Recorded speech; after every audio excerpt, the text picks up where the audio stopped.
Slipped disc and back pain. Vertebrae are separated by intervertebral discs which act as small shock absorbers and facilitate movement of the spine. These discs consist of a very strong fibrous sac filled with an elastic jelly and very firmly welded to the vertebrae and cannot come loose. They can be compressed, twisted, rotated, bent and move obliquely, facilitating movement of the spine. The vertebrae and discs alone are floppy. The spine's movement is stabilized by facet joints between each of the vertebrae. Facet joints limit movement, making it extremely difficult for the vertebrae to become displaced. In the center of each vertebra is a hole. These all line up to form the spinal canal, which creates a well-protected path for the spinal cord. An arch below the facet joints forms openings between the vertebrae for the nerve root to pass through. From there the nerve branches out into the body. Ligaments are made up of long bands of fibrous tissue and are extremely strong.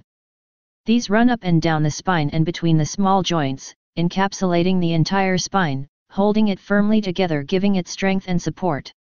When suddenly stressed, as in an accident, sports injury, or a fall, the discs get compressed and the facet joints, which take most of the impact, get aggravated, causing inflammation.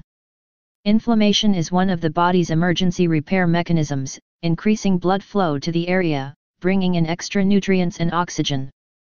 When inflamed, the facet joint swells into the spinal cavity, pushing the nerve root up against the vertebral body, pinching it to a greater or lesser degree. This is where the pain comes from and not from a slipped disc. As we can see from the way spine is supported, it is physically impossible for a disc to slip, but the term is still used by many. The above example is a case of the back being damaged.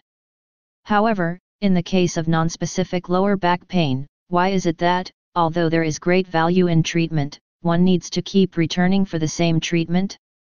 Why, for example, does the back keep going out? Well, consider this. If you're suffering from backache, you don't really think of it in terms of the back as a whole, you narrow it down to something like, the spine is out, the discs have slipped, muscles have cramped, kidneys, etc. So why stop there? If you keep narrowing it down, you eventually arrive at cells, tissues, and energy itself. All of the body parts listed above are made up of cells and/or tissue and require energy to operate.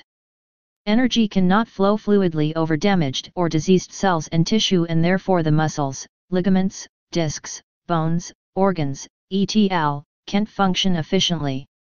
Cleaning up the cells and tissue allows the energy to flow fluidly so the muscles, bones, etc., can operate efficiently.